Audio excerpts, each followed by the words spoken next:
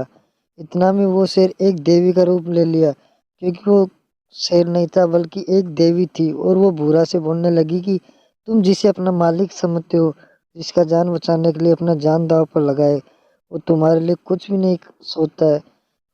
یہ